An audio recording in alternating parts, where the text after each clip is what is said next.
Have you ever wondered what it would be like to see the future in a stream of numbers? I mean, to build a fortune so huge, it would make kings jealous, and to literally hold the entire US economy in the palm of your hand?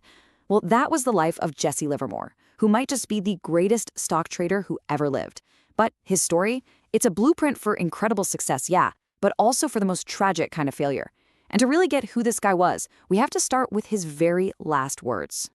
So, to understand the genius, we kind of have to start at the end. These are the words he wrote moments before taking his own life. How?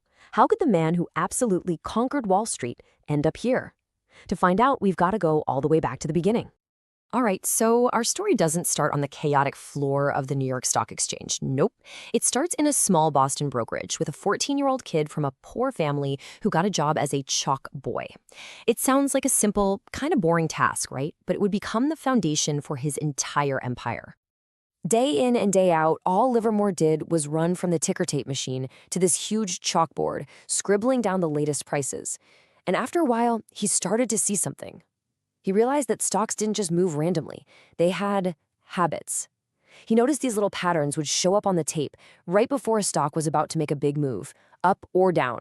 So he started keeping this little notebook, not trading, just making predictions. And you know what?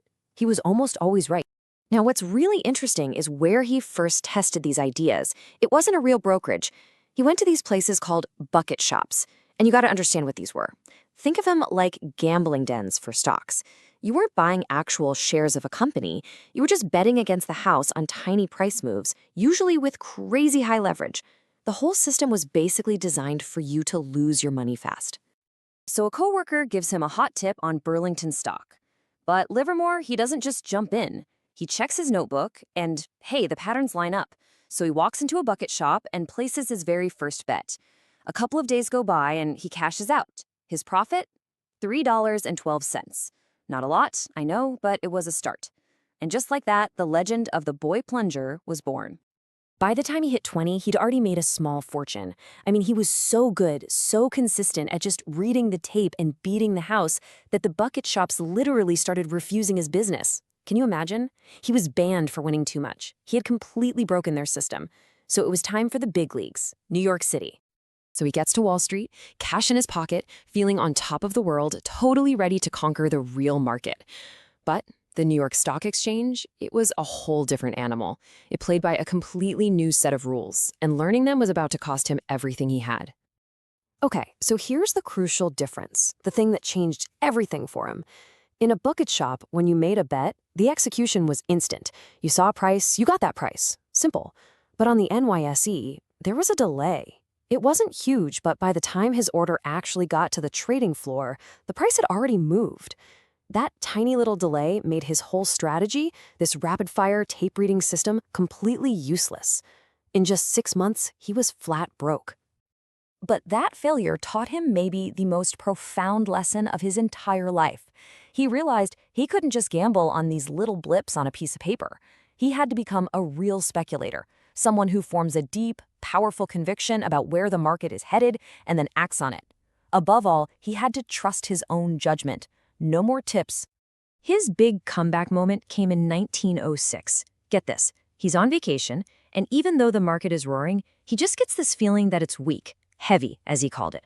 So, against all common sense, he starts shorting Union Pacific, one of the strongest stocks out there. The very next morning, news breaks. The devastating San Francisco earthquake had hit. Union Pacific's tracks were in ruins, and the whole market just collapsed. Now, this wasn't him being psychic. It was that his subconscious, that pattern recognition machine in his head, had correctly identified a bubble. The earthquake was just the pin that popped it. He walked away with $250,000, an absolute fortune back then. He was officially back in the game. And you know, this experience taught him his most famous principle. As he'd say later, the big money wasn't in the thinking, it was in the sitting. What he meant was, it's one thing to be right about a big trend, but the real money, the life-changing money, comes from having the discipline and the courage to hold your position and just wait.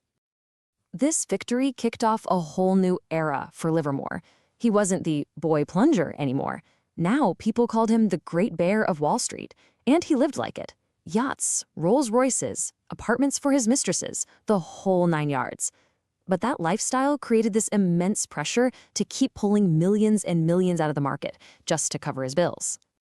And then came the panic of 1907. The entire banking system was teetering on the edge of collapse, and Livermore smelled blood in the water. He started shorting the market relentlessly. His selling was so powerful that he was single-handedly pushing the whole system over the edge. It got so bad that the titan of finance itself, J.P. Morgan, sent a personal messenger to Livermore, basically begging him to stop, saying there wouldn't be a market left to save.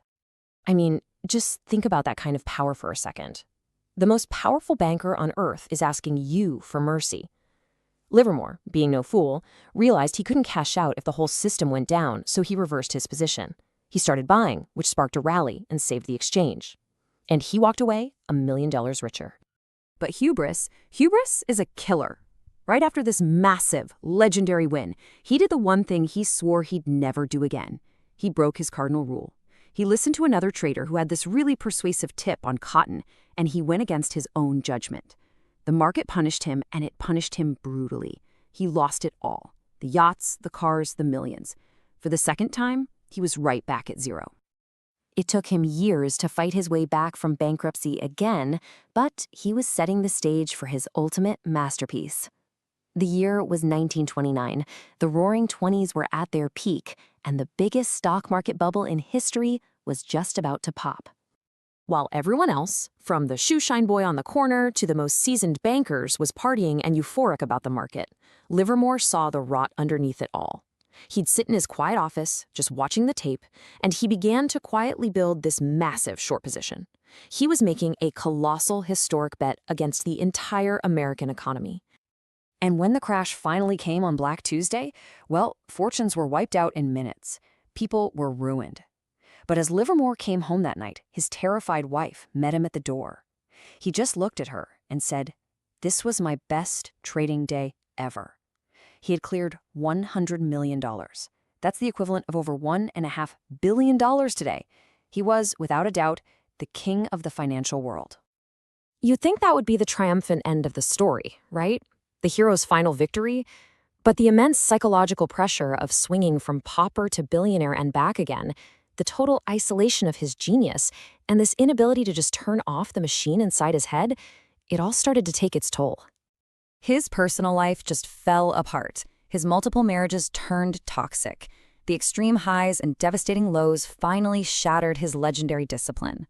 By 1940, the magic was gone, and for the last and final time, so was all the money.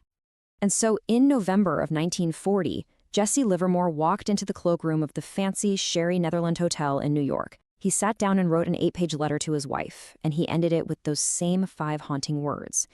Then he took out a pistol and shot himself. You know, Livermore's story is this timeless, powerful warning. It shows the incredible heights we can reach when we truly master our own psychology, and the absolute destruction that's waiting for us when our emotions master us. It just leaves us with this ultimate question, doesn't it? What good is it to conquer the world if, in the end, you can't conquer yourself?